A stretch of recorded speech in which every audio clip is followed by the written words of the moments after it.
আসসালামু আলাইকুম, কেমন আছেন সবাই? আশা করি আল্লাহর অশেষ রহমতে সবাই ভালো আছেন। আলহামদুলিল্লাহ, আমিও ভালো আছি। শাহিনুরস রেসিপিতে সবাইকে আরও একবার ওয়েলকাম জানাচ্ছি নতুন আরও একটি রেসিপি দেখার জন্য। আজকে আমি রান্না করে দেখাবো মুসুর ডাল দিয়ে কচুরলতির অসাধারণ মজার একটা রান্না। যে রান্নাটা করা একেবারেই সহজ, তবে খেতে কিন্তু হয় ভীষণ মজাদার। ভাত কিংবা রুটির সাথে খেতে এটা সবচেয়ে বেশি ভালো লাগে। তো চলুন আজকের এই মজাদার রান্নাটা আমি কীভাবে করেছি সেটাই দেখে নেওয়া যাক। আর আপনি আমার ভিডিওতে একটা লাইক করে চ্যানেলটি সাবস্ক্রাইব করে পাশেই থাকবেন আশা করছি। এখানে আমি রান্নাটা করার জন্য 600 গ্রাম পরিমাণে কচুরলতি নিয়েছি, যেটা আমি কেটে বেছে পরিষ্কার করে রেখেছি, ধুয়েও রেখেছি। আর এর সাথে নিয়েছি আধা কাপ পরিমাণে মুসুর ডাল। তো ডালটা যেন তাড়াতাড়ি রান্না হয়ে যায়, তাই আমি আধা ঘন্টা আগেই কিন্তু এটা ভিজিয়ে রেখে দিয়েছিলাম। আর ভেজে দেখুন বেশ খানিকটা ফুলেছে আর নরমও হয়েছে, রান্নাটা তাড়াতাড়ি হবে। তো চলুন মূল রান্নায় চলে যাই। বিসমিল্লাহির রহমানির রহিম।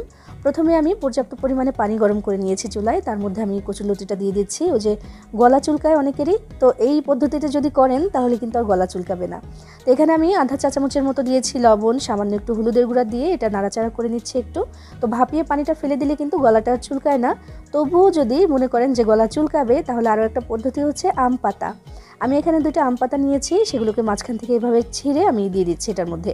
আম পাতা দিয়ে কচু বা কচুরলতি যদি আপনি সেদ্ধ করে নেন, তাহলে কিন্তু আর কোনো অবস্থাতেই গলা চুলকাবে না ইনশাআল্লাহ। তো আমি আম পাতা দিয়ে দিলাম 2টা, এভাবে ছিঁড়ে দিয়েছি, দিয়ে এটা ঢাকনা দিয়ে ঢেকে তারপর আমি সেদ্ধ করে নেব। অনেক বেশি সময় না, এটা যখন বলক আসবে, বলক আসার পরে মাত্র 2 মিনিট, এর বেশি কিন্তু না। মিডিয়াম আঁচে আমি এটা করে নিচ্ছি। খুব বেশি সেদ্ধ যেন আবার হয়ে না যায়, তাহলে কিন্তু আবার কচুরলতিগুলো গলে যেতে পারে রান্নার সময়। তাই বেশি সময় না করে মাত্র 2 মিনিটের মতো এটাকে আমি ভাপিয়ে নিয়েছি। এই যে দেখুন পানিটাও কিন্তু কালচে হয়ে গেছে, কষটাও চলে গেছে, আর গলাও কিন্তু চুলকানোর আর কোনো সম্ভাবনা নেই ইনশাআল্লাহ। তো এটা হয়ে গেছে, আমি এটাকে এখন চুলা থেকে নামিয়ে আর একবার একটু ধুয়ে নেব নর্মাল পানি দিয়ে। এবার মূল রান্নায় আমি চলে যাচ্ছি। বিসমিল্লাহির রহমানির রহিম। চুলায় একটা কড়াই বসিয়ে তার মধ্যে আধা কাপ পরিমাণে তেল দিয়েছি। তেলটা যখন একটু গরম হয়ে আসবে, আমি এখানে 3-4 কোয়া রসুন কুচি করে দিয়ে দিলাম, বড় রসুনের কোয়াগুলো। তো দিয়ে দিয়েছি, দিয়ে একটু নাড়াচাড়া করে নিচ্ছি। তারপর এখানে দিব আমি পেঁয়াজ কুচি, বেশি না, 2 টেবিল চামচের মতো পেঁয়াজ কুচি দিয়ে দিচ্ছি এখানে। 6-7টির মতো কাঁচামরিচ আমি ফালি করে রেখেছিলাম, সেগুলো এখানে দিয়ে দিলাম। এবার একসাথে ভালো মতো সব কিছু ভেজে নিতে হবে। আর এই যে রসুন কুচি দিয়েছি আর পেঁয়াজের কুচি দিয়েছি, এগুলো একটু লাল লাল করে ভেজে নিতে হবে। আর এই রান্নাটার মধ্যে কিন্তু আদা বাটা রসুন বাটা কিচ্ছু যাবে না, শুধু একটু এই রসুন কুচি করে দিয়েছি, এটা হলেই চলবে। সুন্দর একটা সুঘ্রাণ হবে কিন্তু এটা দিলে। তো ভালো করে একটু ভেজে নেব আমি লাল করে। যখন এমন লাল করে ভেজে নেওয়া হয়ে যাবে, তখন এখানে একটু পানি দিয়ে দিচ্ছি, কারণ গুঁড়া মশলা দেব, মশলাটা যেন পুড়ে না যায় সেজন্য পানি দিলাম। এরপর দিচ্ছি আমি আধা চা চামচের একটু বেশি দিয়েছি হলুদের গুঁড়া, 1 চা চামচ লাল মরিচের গুঁড়া, আর ধনিয়া আর জিরার গুঁড়া দিয়েছি 1 চা চামচ করে। আর লবণ দিয়ে দিলাম এখানে 1 চামচের একটু কম, যদি লাগে পরে আবার দিয়ে দেওয়া যাবে। আর ওই যে লতি যখন আমি সেদ্ধ করলাম, তখন কিন্তু একটু লবণ দিয়েছিলাম, সেটা কিন্তু নেই, কারণ লতিটা সেদ্ধর পরে আরও একবার ধুয়ে নিয়েছি, তো লবণটা কিন্তু আর নেই। তো এই যে দেখুন আমি সুন্দর করে এই মশলাটাকে কষিয়ে নিচ্ছি। যত ভালো করে কষানো হবে, যত সুন্দর করে কষানো হবে, খেতে কিন্তু ততই বেশি ভালো লাগবে।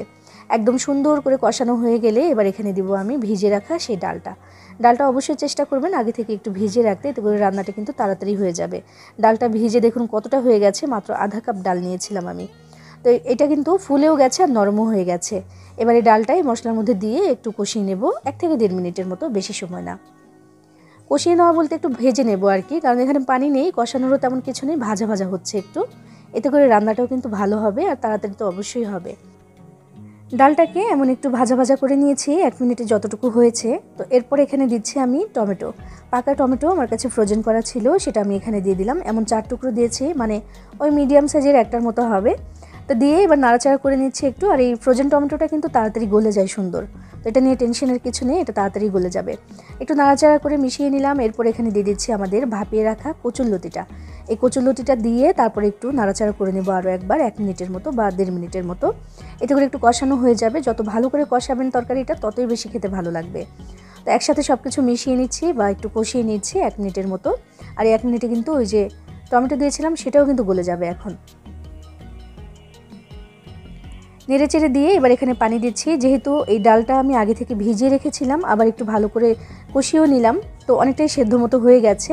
আর কচুরলতিটাও ভাপিয়ে নিয়েছিলাম, আর ঝোলও রাখবো না খুব বেশি, মানে পাতলা রাখবো না, তো সেই জন্য সেই হিসেবেই পানিটা আমি এখন দেবো।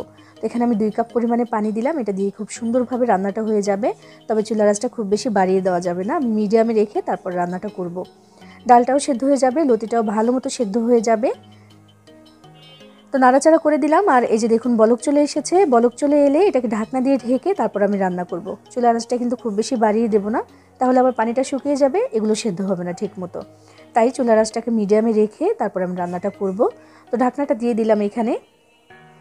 মাঝে অবশ্যই নাড়াচাড়া করে দিতে হবে। তো ঢাকনাটা তুলে একটু নাড়াচাড়া করে দিচ্ছি। ডালটা কিন্তু আমার সেদ্ধ হয়ে গেছে ওই 3-4 মিনিটের মধ্যেই, খুব বেশি সময় কিন্তু লাগেনি। যদি মনে করেন যে একটু পাতলা খেতে চান সেই হিসেবে কিন্তু এখনই নামিয়ে ফেলতে পারেন এটা।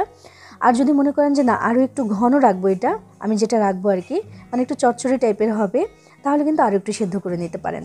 তো আমি একটু ঘন করব, তো সেজন্য আরও একটু ঢাকনা দিয়ে দিলাম। মোট 6 থেকে 7 মিনিটের মতো আমি এটাকে রেখেছি, মানে লতিটা দেওয়ার পরে যে পানিটা দিলাম তারপর থেকে। তো রান্নাটা কিন্তু আমার কমপ্লিট হয়ে গেছে, যে এমন আছে নামিয়ে ফেলার পরে এতটাও পাতলা থাকবে না, আরও একটু ঘন হয়ে যাবে, আমি সেটাই চাইছি। আর ওই রকম খেতেই আমার কাছে বেশি ভালো লাগে। তো এবার আমি একটু ধনিয়া পাতা কুচি দিয়ে তারপর মিশিয়ে নামিয়ে ফেলবো, কারণ আমার রান্নাটা কিন্তু কমপ্লিট হয়ে গেছে, সব কিছু সেদ্ধও হয়ে গেছে, আর মাশাআল্লাহ ভীষণ সুন্দর একটা সুঘ্রাণও কিন্তু পাওয়া যাচ্ছে।